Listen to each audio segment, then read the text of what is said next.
So David went away from there and took cover in a strong place at Adullam, and his brothers and all his father's people, hearing of it, went down to him there.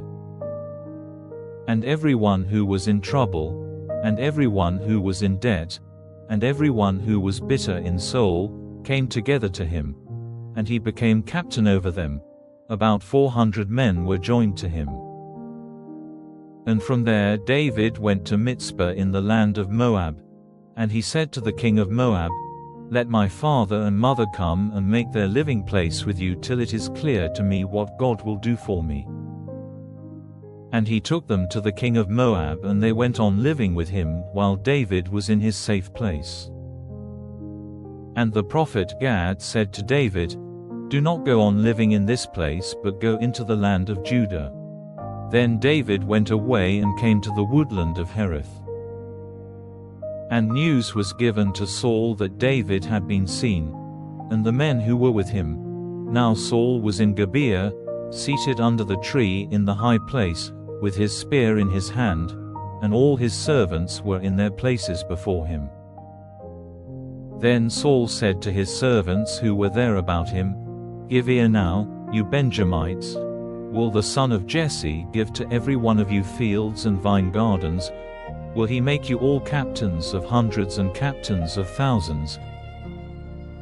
That all of you have made designs against me, and not one of you gave me word when my son made an agreement with the son of Jesse, and not one of you has pity for me or has made my eyes open to the fact that my servant has been moved by my son against me, as at this day."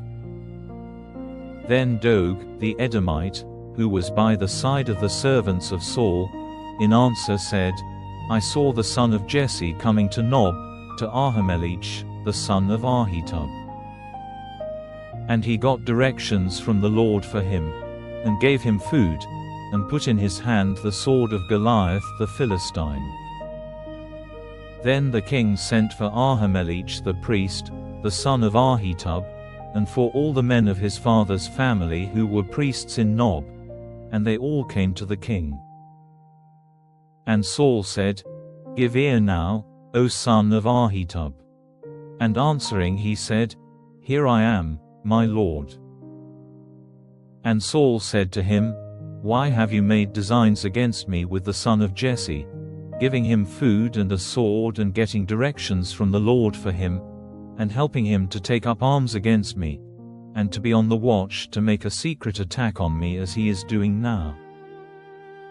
Then Ahimelech answering said to the king, "Who among all your servants is so true to you as David, who is the king's son-in-law, and is a captain of your armed men, and has a place of honor in your house?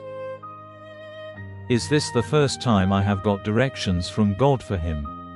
Far be the thought. Let the king make no such statement against his servant or my father's family, for your servant has no knowledge, great or small, of this thing."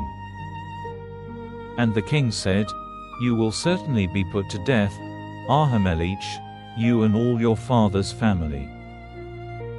Then the king said to the runners who were waiting near him, "Put the priests of the Lord to death, because they are on David's side, and having knowledge of his flight, did not give me word of it."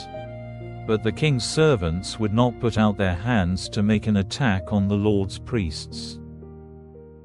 Then the king said to Doeg, "You are to put the priests to death." And Doeg the Edomite, turning on the priests and attacking them, put to death that day 85 men who took up the ephod.